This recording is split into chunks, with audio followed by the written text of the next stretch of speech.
फिर किसी को मारने के लिए यूज़ करते हैं। बेसिकली ये सब चीज़ें होती है आज की डेट में और करते हैं बहुत लोग। तो हेलो, कैसे हो आप सब लोग? अच्छे हो क्या यार? सबकी किस्मत हमारी जैसी थोड़ी ना होती है। सच में किस्मत ख़राब है। अभी जैसे रिकॉर्ड करने गया, वीडियो रिकॉर्ड करने अभी जस्ट तो स्टैंड टूट गया। बात नहीं करते हैं, सीधे चलते हैं स्टोरी पे।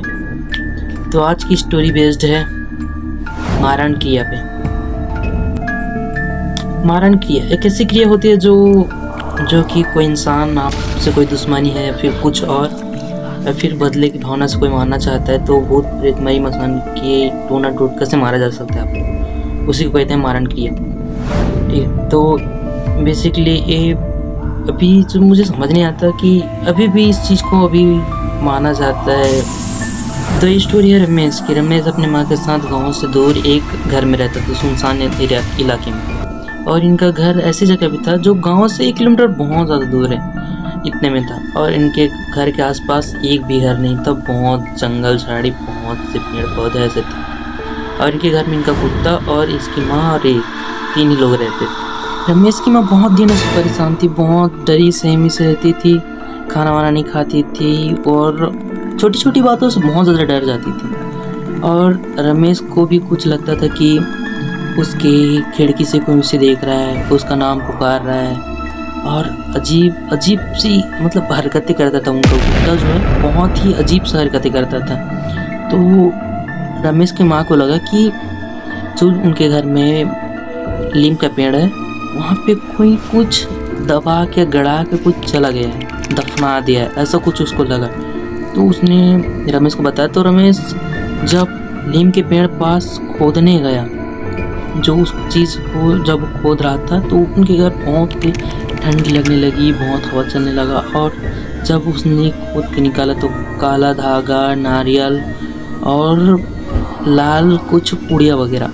तो ये लोग बहुत ज़्यादा डर गए, मतलब बहुत ही ज़्यादा डर गए थे कि क्या करें कैसे करें। तो जल्दी जल्दी ये लोग दफनाने लगे। तो लास्ट में रमेश को एक चिट्ठी जैसा कुछ काला धागा में लिपटा हुआ मिला। तो उस कागज़ को, सूखा कागज़ जो घर में जो इस्तेमाल होता है, तेज पत्ती में लिखा था कि रमेश का अंत।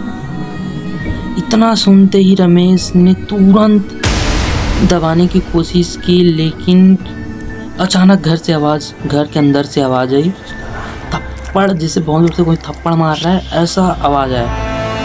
और उनके घर में सिर्फ 2 ही लोग रहते थे और उसकी माँ सामने थी। अचानक से आवाज़ आई, रमेश।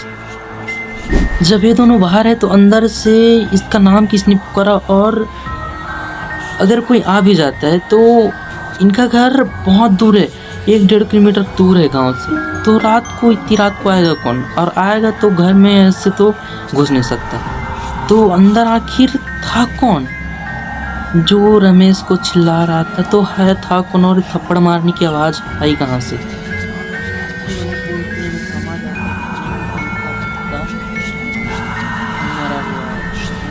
बहुत जोर से ऐसे घर के आंगन में पाया, मतलब बहुत जोर से किसी ने इसको फेंका ऐसे।